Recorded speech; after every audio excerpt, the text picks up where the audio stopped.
Hello guys. तो हम लोगों का फाइलम चल रहा था प्रोटोजोआ।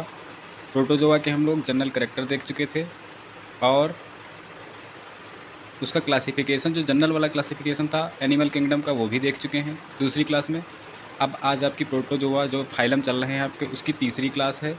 इसमें हम लोग जो प्रोटोजोआ का क्लासिफिकेशन है फाइलम प्रोटोजोआ है उसको फिर से क्लासीफाई किया गया है डिफरेंट सब फाइलम में, डिफरेंट आर्डर्स में, डिफरेंट क्लासेस में। तो हम लोग आगे का देखेंगे क्योंकि हम लोग पिछली क्लास में फाइलम प्रोटोजोआ के जनरल कैरेक्टर पढ़ चुके हैं। ये आप लोग इस पीपीटी में पीडीएफ में देख सकते हैं। तो चलिए भाई स्टार्ट करते हैं अपना। फ़ोन में स्पेस भी नहीं है मेरे, जहाँ तक क्लास होगी वहाँ तक चलेगी ये क्लास। इसके बाद हम लोग एक इसमें एनिमल भी आपका डिस्कस करेंगे, एक जनरल फाइलम प्रोटोजोआ का, वो होगा आपका एंटमीबा हिस्टोलिट का। आपके सिलेबस में टीजीटी पीजीटी के पैरामीशियम पढ़ना है, यूग्लिना पढ़ना है आपको, और एंटमीबा हिस्टोलिट का पढ़ना है, और एक ट्रिपेनोसोमा गैम्बियंस पढ़ना है। तो हम लोग अब प्रोटोजोआ का क्लासिफिकेशन देखेंगे। तो प्रोटोजोआ का क्लासिफिकेशन सबसे पहले बात करेंगे दिया किसने। तो ये साइंटिस्ट यहाँ पे इसमें लिखा है होनीबर्ग इटाल। जो उसके आगे लिखा है इटाल का मतलब होता है उनके साथियों ने मिलकर ये क्लासिफिकेशन दिया 1964 में। अब इसका बेसिस क्या था क्लासिफिकेशन का? क्लासिफिकेशन का बेसिस था किस बेस पे इन्होंने क्लासीफाई किया? तो लोकोमोटरी आर्गन के बेस पे। मतलब जो अमीबा पैरामीशियम यूग्लिना है वो मूवमेंट कैसे करते हैं उसके बेस पे इन्होंने फाइलम प्रोटोजोआ को 4 सब फाइलम में डिवाइड किया। किसके बेस पे डिवाइड किया? लोकोमोटरी आर्गन या लोकोमोशन के बेस पे। ये जो साइंटिस्ट हैं आपके, जोलॉजिस्ट हैं, तो 4 सब फाइलम कौन कौन बनाए गए?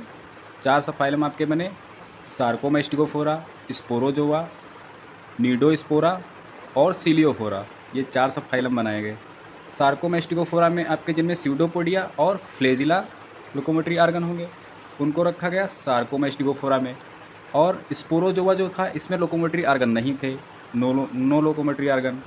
और जो आपका नीडोस्पोरा है इसमें आपको केवल एक ही एग्जाम्पल देखना है। और सीलियोफोरा जो था आपका इसमें हमें पढ़ना है पैरामीशियम। सीलियोफोरा में आपके लोकोमोटरी आर्गन क्या है? सीलिया हैं। पैरामीशियम आपने देखा होगा, उसमें जो ये छोटे छोटे स्ट्रक्चर होते हैं इनको बोलते हैं सीलिया हम लोग। अब इन जितने सब फाइलम हैं इनके सबके एग्जाम्पल यहाँ पे लिखे ही हैं, आप लोग यहाँ से भी देख सकते हैं या हम बता भी रहे हैं। सार्को का मीन ही होता है स्यूडोपोडिया। सार्को टर्म जहाँ पे आ जाए उसका मतलब होता है स्यूडोपोडिया, जिसमें स्यूडोपोडिया लोकोमोटरी आर्गन होंगे उनको सार्कोमेस्टिकोफोरा में रखा जाएगा। और मेस्टिको का मीन क्या होता है? फ्लेजिला।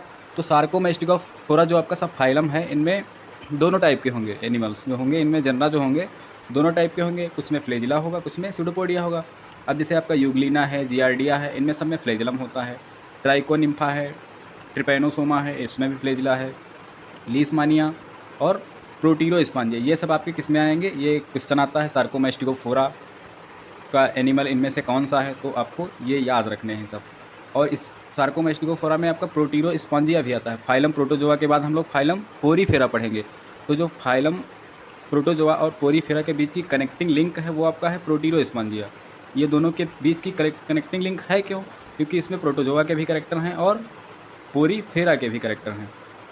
तो पहला सब फाइलम हो गया सार्कोमेस्टिकोफोरा। दूसरा है स्पोरोजोआ। इसमें जो जितने आपके लगभग पैरासिटिक वाले होते हैं वो इसमें आते हैं, किसमें? स्पोरोजोआ में। और सार्कोमेस्टिकोफोरा में आपको आपके सिलेबस में एक दिया है एंटमीबा हिस्टोलिटिका, वो भी इसी में आता है सार्कोमेस्टिकोफोरा में, एंटमीबा हिस्टोलिटिका। इसकी अभी हम लोग लाइफ से साइकिल देखेंगे, लाइफ साइकिल इसकी देखेंगे। ये पैरासिटिक प्रोटोजोवन है, तो ये आपके सिलेबस में है, डिटेल में इसको पढ़ना है हमें। और स्पोरोजोआ में आपका प्लाज्मोडियम है, मोनोसिस्टिस है। नीडोस्पोरा में एक ये है नोसेना। ये क्या करता है? पेब्रिन डिजीज़ इन सिल्क, जो वर्म होते हैं सिल्क वर्म, जो सिल्क फार्मेशन होता है उसको सिल्क फार्मिंग को क्या बोलते हैं? सेरीकल्चर। तो सिल्क फार्मिंग जो होती है वो क्या होती है? सेरीकल्चर। तो उसमें ये डिजीज़ काज करता है नोसेना बॉम्बिसिस। ये किसका मेंबर है? किस सब फाइलम का है? नीडोस्पोरा का। अब अगला है सीलियोफोरा। सीलियोफोरा में आपका वही पैरामीशियम आ जाएगा, इसको भी डिटेल में हमें पढ़ना है। लेकिन आज हम लोग केवल क्या पढ़ेंगे? अपना एंटमीबा हिस्टोलिटिका। एंटमीबा हिस्टोलिटिका को कहाँ रखा गया है? सार्कोमेस्टिकोफोरा सब फाइलम में। तो आपको ये सब फाइलम समझ में आ गए होंगे। अब आपके जो एग्ज़ाम में क्वेश्चन यहीं से बनते हैं, स्पोरोजोआ में कौन सा एनिमल है, नीडोस्पोरा में कौन है, सीलियोफोरा में कौन है, तो हमने इतना ही बताया, बाकी इनको डिवाइड आगे और किया गया है। अगर आप लोग कहेंगे तो आगे हम लोग क्लासिफिकेशन का एक वीडियो प्रोटोजोआ की अलग से बना देंगे। अब आज हम लोग देखेंगे प्रोटोजोआ में हम क्या क्या पढ़ चुके हैं। देखो, जनरल कैरेक्टर उसके देख ही चुके हैं हम लोग, जनरल कैरेक्टर हो गए हैं, क्लासिफिकेशन भी हो गया। अब स्ट्रक्चर एंड लाइफ साइकिल आपके टीजीटी के सिलेबस में 4 पढ़नी है हमें। पैरामीशियम का, यूग्लिना का और प्लाज्मो, 2 पैरासाइट पढ़ने हैं और 2 फ्री लिविंग वाले पढ़ने हैं। तो प्लाज्मोडियम वाइवेक्स जो मलेरिया काज करता है वो भी पढ़ना है। एंट अमीबा हिस्टोलिटिका जो आपका अमीबिक डिसेंट्री करता है, ये पढ़ना है। तो आज हम लोग अपना एक डिस्कस करेंगे इसमें से। तो सब पे एक एक वीडियो आएगा, एक प्लाज्मोडियम का आएगा, एक पैरामीशियम का आएगा, एक यूग्लिना का आएगा, तब ये आपका पूरा फाइलम प्रोटोजोआ पूरा हो जाएगा। अब इनकी स्ट्रक्चर लाइफ साइकिल देखेंगे किसकी, एंट अमीबा हिस्टोलिटिका की। ये कुछ एंट अमीबा हिस्टोलिटिका की जो लाइफ साइकिल है 3 फॉर्म में होती है, ट्रॉफिक फॉर्म, माइन्यूटा और एनाफेजिक सिस्ट होती है, वो अभी देखेंगे हम लोग। ये इसकी लाइफ साइकिल है, अभी इसको डिस्कस करेंगे। फिलहाल डायग्राम है ये। अब यहाँ से स्टार्ट होता है आपका एंट अमीबा हिस्टोलिटिका। ये पैरासिटिक प्रोटोजोआ है। तो ये रहता कहाँ है, इसका होस्ट क्या है, किसके अंदर ये रहता है, ह्यूमन होस्ट में रहता है। और ये मोनोजेनेटिक है, मतलब इसका ऐसा पैरासाइट जिसका केवल एक होस्ट हो उसको बोलते हैं मोनोजेनेटिक। अगर 3 होस्ट हों, अपनी लाइफ साइकिल वो 3 किसी अलग अलग एनिमल्स में अपनी लाइफ साइकिल 3 में चलाए तो वो ट्राईजेनेटिक, 2 में चलाए तो मोनो डाईजेनेटिक, अगर एक ही उसका होस्ट है तो मोनोजेनेटिक। तो एंट अमीबा हिस्टोलिटिका की लाइफ साइकिल केवल हम लोगों में, ह्यूमंस में ही चलती है। तो इसका होस्ट ह्यूमन है और मोनोजेनेटिक, ये पैरासाइट तभी है। और ये डिजीज़ कौन सी करता है, डिसेंट्री, अमीबिक डिसेंट्री या अमीबियासिस बोलते हैं इसको। इसकी डिस्कवरी लैम्बेल साइंटिस्ट ने की और इसका पैथोलॉजिकल जो नेचर है वो किसने किया, एफ लॉस ने इसका पैथोलॉजिकल नेचर बताया था। अब इसकी सिस्टमेटिक पोजीशन आप लोग का होमवर्क है, ये आप लोग लिखेंगे। सिस्टमेटिक पोजीशन इसका फाइलम क्या है, क्लास, आर्डर, जीनस, स्पीसीज, जितना भी सिस्टमेटिक पोजीशन में लिखा जाता है वो इसमें लिखेंगे। सब फाइलम भी इसमें बताएंगे। सब फाइलम इसका सार्कोमेस्टिकोफोरा है। अब अगर जो आपका ये एंट अमीबा हिस्टोलिटिका है ये कहाँ मिलता है, ह्यूमन की इंटेस्टाइन में। अब इसका डिस्ट्रीब्यूशन करें तो कॉस्मोपॉलिटन है, वर्ल्ड वाइड है, पूरे विश्व में हर जगह मिल जाएगा। It is estimated that 10% of world population is suffering from amoebiasis. 10% जो आपकी पॉपुलेशन है वर्ल्ड की वो अमीबियासिस से सफ़र कर रही है, अमीबियासिस उनको हो जाती है। अब इसकी हैबिट एंड हैबिटेट क्या है जो आपका एंट अमीबा हिस्टोलिटिका है। अब प्रोटोजोआ में आता है तो यूनिसेलुलर होगा, एक ही सेल का होगा, तो माइक्रोस्कोपिक तो होगा ही। माइक्रोस्कोपिक क्यों होगा, क्योंकि एक ही सेल है, सबसे छोटी सेल तो माइक्रोस्कोपिक होती ही है, तभी ये माइक्रोस्कोपिक है। एंडो पैरासाइट है, जैसे पैरासाइट 2 टाइप के होते हैं, एंडो पैरासाइट, एक्टो पैरासाइट। तो ये आपका एंडो पैरासाइट है, मतलब ये बॉडी के अंदर रहता है। एक्टो पैरासाइट में आपका जो मच्छर को बोल सकते हैं, मॉस्क्यूटो है और खटमल है, और आपके जो जू हो जाते हैं बालों में, अब तो नहीं होते फिलहाल, हो जाते थे, अब भी होते होंगे, ये सब एक्टो पैरासाइट है। एंडो पैरासाइट जो बॉडी के अंदर रहते हैं वो एंडो पैरासाइट। तो आपका एंट अमीबा हिस्टोलिटिका जो है माइक्रोस्कोपिक है और एंडो पैरासाइट है। It is commonly found in the upper part of the large intestine. जो आपकी लार्ज इंटेस्टाइन है उसके अपर पार्ट, कोलन में पाया जाता है। लार्ज इंटेस्टाइन के 3 पार्ट होते हैं, सीकम, कोलन, रेक्टम। तो ये किस में पाया जाता है, कोलन वाले पार्ट में। कोलन वाले पार्ट में इसका ट्रोफोजॉइड पाया जाता है। ओके, अब इसकी मार्फोलॉजी अगर देखें हम लोग तो ये ओवल शेप्ड है। इसका शेप कैसा है, एंट अमीबा हिस्टोलिटिका का ओवल है और इसका डायामीटर है 20 to 30 माइक्रोन डायामीटर है। आउटर लेयर इसकी होती है प्लाज्मा लेमा, आउटर लेयर को बोलते हैं प्लाज्मा लेमा, वही प्लाज्मा मेम्ब्रेन। और साइटोप्लाज्म जो इसका होता है वो 2 पार्ट में डिवाइड रहता है, एक्टोप्लाज्म और एंडो, बाहर की तरफ। जैसे ये आपका क्या है, ये है एंट अमीबा हिस्टोलिटिका। तो इसमें एक स्यूडोपोडिया भी होता है, केवल सिंगल स्यूडोपोडियम प्रेजेंट होता है, किसमें, इसके ट्रोफोजॉइट में। किसके ट्रोफोजॉइट में, एंट अमीबा हिस्टोलिटिका के। तो इसका जो साइटोप्लाज्म है वो 2 भागों में डिवाइड है, बाहर की तरफ जो है वो एक्टोप्लाज्म, अंदर की तरफ है वो एंडोप्लाज्म। और इसका न्यूक्लियस है उसमें एक न्यूक्लियोलस होता है। ये इसका थोड़ा स्पेशल होता है, जो न्यूक्लियस है वो थोड़ा स्पेशल होता है। ये यहाँ पे डायग्राम बना है, ये आप लोग बना लेंगे, थोड़ा दिखने में अच्छा लगता है। और इसमें फूड वैक्यूल पाई जाएंगी। कंट्रेक्टाइल वैक्यूल्स एब्सेंट होती हैं क्योंकि इसमें पानी तो आ नहीं रहा जो ऑस्मो रेगुलेशन करना है कहीं से, और जो आपका इसको ऑस्मो रेगुलेशन की ज़रूरत नहीं होती है, तभी कंट्रेक्टाइल वैक्यूल नहीं पाई जाती हैं। जैसे अमीबा होता है आपका, उसमें कंट्रेक्टाइल वैक्यूल होती हैं, उसमें ऑस्मो रेगुलेशन करना होता है। तो there is no need for osmoregulation, तभी इनमें कंट्रेक्टाइल वैक्यूल एब्सेंट है। ये स्यूडोपोडियम, ये मोनोपोडियल है, एक ही स्यूडोपोडिया होता है किसमें, एंट अमीबा हिस्टोलिटिका में। In its life cycle it occurs in 3 distinct form. इसकी लाइफ साइकिल में ये 3 फॉर्म में पाया जाता है। ट्रोफोजॉइट या मैग्ना फॉर्म, प्रीसिस्टिक या माइन्यूटा फॉर्म और तीसरी सिस्टिक फॉर्म। तो तीनों फॉर्म के डायग्राम यहाँ पे बने हैं, आप लोग यहाँ से बना सकते हैं। ये आपकी ट्रोफोजॉइट वाली है, पहला ट्रोफोजॉइट, दूसरा माइन्यूटा फॉर्म, तीसरी सिस्टिक फॉर्म। तो ये आप लोग डायग्राम यहाँ से बना सकते हैं। उनके अंदर कौन कौन से स्ट्रक्चर हैं, एक ही सेल का है तो स्ट्रक्चर कुछ ज़्यादा तो होंगे नहीं, वो आप लोग बना लीजिए। अब देखेंगे ट्रोफोजॉइट क्या करता है, कैसा क्या इसका नेचर है, क्या है इसका सीन। ट्रोफोजॉइट को आल्सो नोन एज ट्रॉफिक और मैग्ना फॉर्म, इसको ट्रॉफिक या मैग्ना फॉर्म भी कहते हैं। इसका डायमीटर 20 to 30 माइक्रोन डायमीटर है इसका। It is most active motile and feeding form, feeding form जो है यही ट्रोफोजॉइट ही है। और पैथोजेनिक टू मैन, जो डिजीज़ काज करेगी वो भी यही ट्रोफोजॉइट ही करेगी। 3 फॉर्म बताई, ट्रोफोजॉइट और एक माइन्यूटा फॉर्म और तीसरी सिस्टिक फॉर्म। तो जो डिजीज़ काज करेगी ह्यूमन की इंटेस्टाइन में वो यही करेगी, ट्रोफोजॉइट फॉर्म। तो ये पैथोजेनिक टू मैन है। It lives in the mucosa and sub mucosa layer of the large intestine. Intestine जो होती है उसमें 4 लेयर होती हैं, उसमें म्यूकोसा और सब म्यूकोसा में ये प्रेजेंट रहती है। The outer most body covering और plasmalemma is a thin elastic, जो आपकी इसकी आउटर मोस्ट है वो क्या होती है, आउटर मोस्ट लेयर क्या होती है, प्लाज्मा लेमा, वही प्लाज्मा मेम्ब्रेन होती है, इलास्टिक होती है, सेमी परमेबल मेम्ब्रेन है।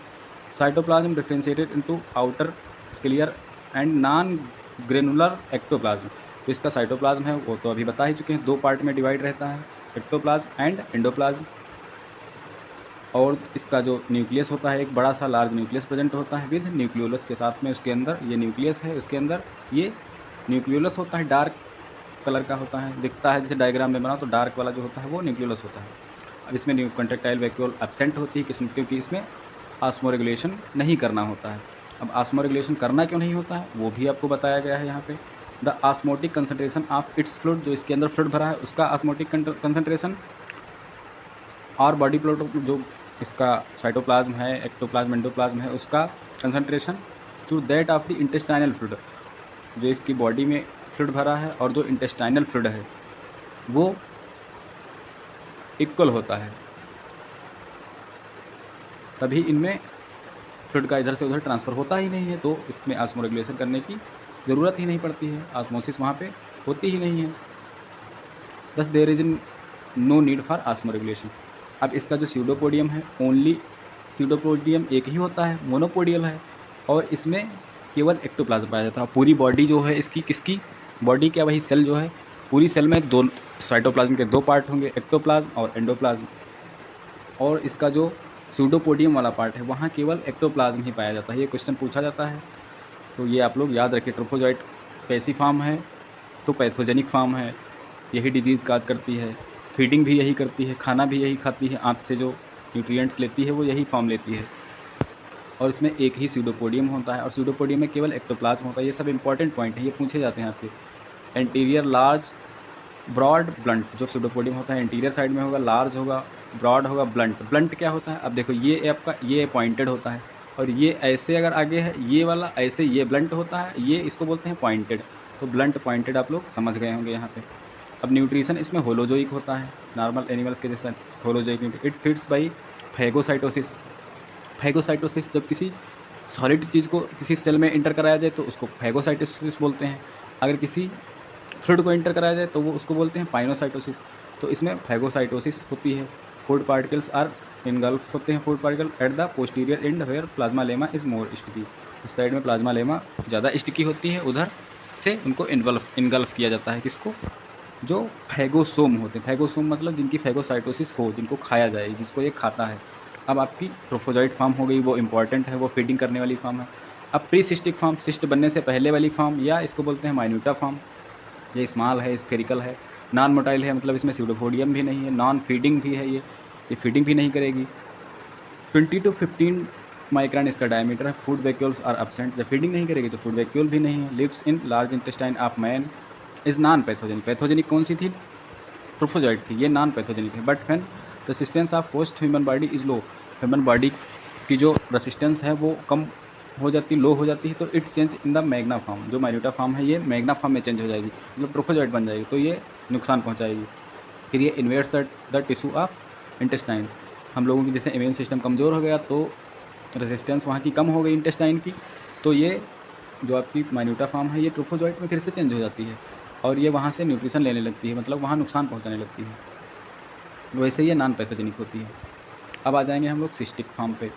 सिस्टिक फॉर्म क्या होती है? इसकी डायमीटर है 10 to 12 माइक्रोन डायमीटर है। ग्लाइकोजन मासेस इसमें प्रेजेंट होते हैं रिजर्व फूड के रूप में।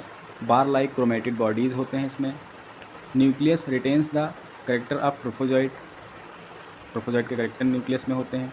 To start with the cyst is uninucleate, पहले स्टार्टिंग में सिस्ट यूनिन्यूक्लिएट होती है, फिर इसमें डिवीज़न होता है तो बाईन्यूक्लिएट सिस्ट हो जाती है, फिर इसमें डिवीज़न एक बार और होता है तो ये टेट्रान्यूक्लिएट या क्वाड्रीन्यूक्लिएट सिस्ट आपकी बन जाती है। किसकी? पहले था ट्रोफोजोइट, फिर आई आपकी एक फॉर्म पढ़ी ट्रोफोजोइट, दूसरी फॉर्म पढ़ी माइन्यूटा फॉर्म या प्रीसिस्टिक फॉर्म, सिस्ट से पहले वाली, फिर ये सिस्टिक फॉर्म। तो इसकी सिस्ट जो होती है यही इन्फेक्टिव स्टेज होती है नेक्स्ट ह्यूमन के लिए। यही आपकी जो फिसीज़ है, फीकस है, जो आपकी स्टूल है, उसके साथ में मल के साथ में यही बाहर निकलती है। कौन सी? टेट्रान्यूक्लिएट सिस्ट या क्वाड्रीन्यूक्लिएट सिस्ट। इसमें 4 न्यूक्लियस होते हैं। अब लाइफ साइकिल में देखेंगे कैसे कौन सी फॉर्म कहाँ जाती है। अब reproduction and life cycle of ant amoeba histolytica. Host तो जान ही चुके हैं, इसका ह्यूमन होस्ट है और मोनोजेनेटिक पैरासाइट है क्योंकि इसका एक ही होस्ट है ह्यूमन। अब बाइनरी फिशन जो आपका इसका ट्रोफोजोइट है, ये ट्रोफोजोइट का यहाँ पे डायग्राम हमने बनाया भी है। देखिए ये इसका न्यूक्लियस है, ये एक्टोप्लाज्म है, बीच में एंडोप्लाज्म, ये फूड वैक्यूल, ये इंजेस्टेड बैक्टीरिया को खा गया, आरबीसी खाता है, यही सब खाता रहता है। ये जो आपका ट्रोफोजोइट है ये प्लाज्मा लेमा या प्लाज्मा मेम्ब्रेन है, ये न्यूक्लियस है, उसके अंदर न्यूक्लियोलस होता है। अब ट्रोफोजोइट में होता है बाइनरी फिशन। बाइनरी फिशन के थ्रू मल्टीप्लाई एसेक्सुअली, क्योंकि गैमीट तो कोई बन नहीं रहे तो एसेक्सुअली प्रोडक्शन ही होगा। With in the wall of large intestine की वाल में ये मल्टीप्लाई करेगा ट्रोफोजोइट, तो 2 डॉटर ऑर्गेनिज्म बनेंगे, वो ग्रो करेंगे, feeding upon bacteria host tissue, खाएंगे वही आंत में चिपका है तो वहाँ से होस्ट के टिश्यू खाएगा, फीडिंग वहाँ करेगा। In their turn again multiply, फिर डिवीजन करेगा बाइनरी फिशन से। Some of them invade fresh host cell while others become the precystic minuta form. उसमें से कुछ डिवीजन कर करके प्रीसिस्टिक या माइन्यूटा फॉर्म बना लेंगे। माइन्यूटा फॉर्म फिर से चेंज हो जाएगी किसमें चेंज हो जाती है माइन्यूटा फॉर्म? जब वहाँ की रेसिस्टेंस कम हो जाती है फिर से ट्रोफोजोइट में चेंज हो जाती है। लेकिन जो ये बन रहे हैं ट्रोफोजोइट से नए बाइनरी फिशन के थ्रू, वो माइन्यूटा फॉर्म ही वाले मेनली बनते हैं वहाँ पे। अब इनमें इंसिस्टमेंट होगा, सिस्ट इन पे बनेगी। अब सिस्टिक फॉर्म आएगी ना, पहले ट्रोफोजोइट था, फिर माइन्यूटा फॉर्म ट्रोफोजोइट या मैग्ना फॉर्म, फिर दूसरी आपकी नॉन फीडिंग वाली कौन सी? माइन्यूटा फॉर्म, वो नॉन पैथोजेनिक भी है, या प्रीसिस्टिक माइन्यूटा का हो या प्रीसिस्टिक का हो। उसके बाद अब इसमें बाइनरी फिशन हुआ, बाइनरी फिशन से माइन्यूटा फॉर्म बनी, माइन्यूटा फॉर्म से उस पर इंसिस्टमेंट होगा, उस पर सिस्ट बनेगी। The precystic or minuta form encyst only the lumen of the intestine. Encyst कहाँ होता है? Only in the lumen of intestine, जो ल्यूमेन में है उन पे ही सिस्ट बनती है, नॉट इन द टिश्यू। जो टिश्यू में है उनमें सिस्ट बनाने की ज़रूरत ही नहीं है। इंटेस्टाइन में क्योंकि एंजाइम निकलते हैं तो सिस्ट की ज़रूरत है, जिससे वो एंजाइम उसको नुकसान ना पहुंचा सकें। जो सिस्टिक फॉर्म है अपनी रेसिस्टेंस के लिए ये बनाता है ना Entamoeba histolytica. They round up secrete a thin refractile tough and flexible cyst wall around them. Tetranucleate cyst बन जाती है इनमें या क्वाड्रीन्यूक्लिएट सिस्ट बन जाती है। The whole process of encystment is completed within few hours. कुछ घंटे में इंसिस्टमेंट का काम पूरा हो जाता है और टेट्रान्यूक्लिएट सिस्ट बन जाती है। यही जो टेट्रान्यूक्लिएट सिस्ट है ये क्या है? ट्रांसमिसिव या इन्फेक्टिव स्टेज है। इसी का ट्रांसमिशन होगा ह्यूमन के। ये कहाँ पहुँच जाएगी? कोलन में तो रहता ही है, वहाँ से ये पहुँच जाएगा स्टूल में, जो मल है उसके साथ में ये बाहर ये सिस्ट निकल जाती है और ये उसी जो आपका स्टूल है उसमें पड़ी रहेगी। 10 डेज़ तक ये लाइव भी रह सकती है। Moist stool they are very susceptible for desiccation, die at temperature 50 degree temperature पे ये मर भी जाते हैं, जो टेट्रान्यूक्लिएट सिस्ट है। अब जैसे टेट्रान्यूक्लिएट सिस्ट किसी में इंटर हो गई, अब ट्रांसमिशन इसका कैसे होगा? अब कुछ कंटामिनेटेड फूड एंड वाटर हमने ले लिया, जैसे मान लो कुछ खाया उसमें सिस्ट वो थी, तो infection depends upon intake of food and water contaminated with the faecal matter से। अगर कंटामिनेटेड है सिस्ट फीकल मैटर से कैसे हो सकती है? सिस्ट एक सेल की वो उड़ के भी आ सकती है। आप टिक्की खाए कहीं खुली जगह की, वहाँ उस पर सिस्ट आ गई कहीं से, किसी के स्टूल से, तो वहाँ से आपके अंदर वो सिस्ट पहुँच जाएगी। Containing tetranucleate cyst of Entamoeba histolytica. ऐसा कुछ खाया जहाँ सिस्ट थी, वो सिस्ट कहाँ पहुँच गई? हम लोगों की एलिमेंट्री कैनाल में पहुँच गई। एलिमेंट्री कैनाल मतलब वही आपकी जो आहार नाल है हिंदी में बोलते हैं, जहाँ डाइजेशन का काम चलता है। अब इसका सिस्ट है, अब वहाँ जो आपकी एलिमेंट्री कैनाल है वहाँ एंजाइम निकल रहे हैं, तो अब इसका एक्सिस्टेशन होगा, सिस्ट जो बनी है उसका एक्सिस्टेशन होगा, सिस्ट को गायब किया जाएगा, एंजाइम गायब करेंगे। In the new host the ingested cyst pass down the alimentary canal and reach the small intestine में जब ये पहुंच जाएगी तो ये सिस्ट गल जाएगी, ये सिस्ट डिजॉल्व हो जाएगा। The cyst wall protects them from the action of host gastric juice से बच जाएंगे during their passage through the stomach after 5 to 6 hours excystation takes place as the cyst wall is digested by trypsin. जब ये small intestine में पहुंच जाएगी तो trypsin जो होगा आपका वो इसकी सिस्ट को डिजॉल्व कर देगा और रिलीज़ द क्वाड्रीन्यूक्लिएट अमीबा। जो क्वाड्रीन्यूक्लिएट जो सिस्ट थी आपकी उसमें 4 न्यूक्लियस थे, तो क्वाड्रीन्यूक्लिएट अमीबा जो हैं वो क्या करेंगे, वो वहाँ से निकलेगा कॉल्ड द एक्सिस्टिक अमीबा और मेटासिस्ट। वहाँ से 4 क्या निकलेंगे, मेटासिस्टिक फॉर्म बनेगी, सिस्ट के बाद वाली, मेटा मतलब बाद में, मेटासिस्टिक डेवलपमेंट होगा। Each metacyst immediately proceed to divide by binary fission. एक बार उसमें बाइनरी फिशन हो जाएगा तो उससे 8 न्यूक्लियस बन जाएंगे। 8 न्यूक्लिएटेड अमीबुली या मेटासिस्टिक ट्रोफोजाइट 8 बन जाएंगे आपके। फिर वो क्या करेंगे, पास इनटू लार्ज इंटेस्टाइन में वो पहुंच जाएंगे। Invade the mucosa lining and grow into mature ट्रोफोजाइट।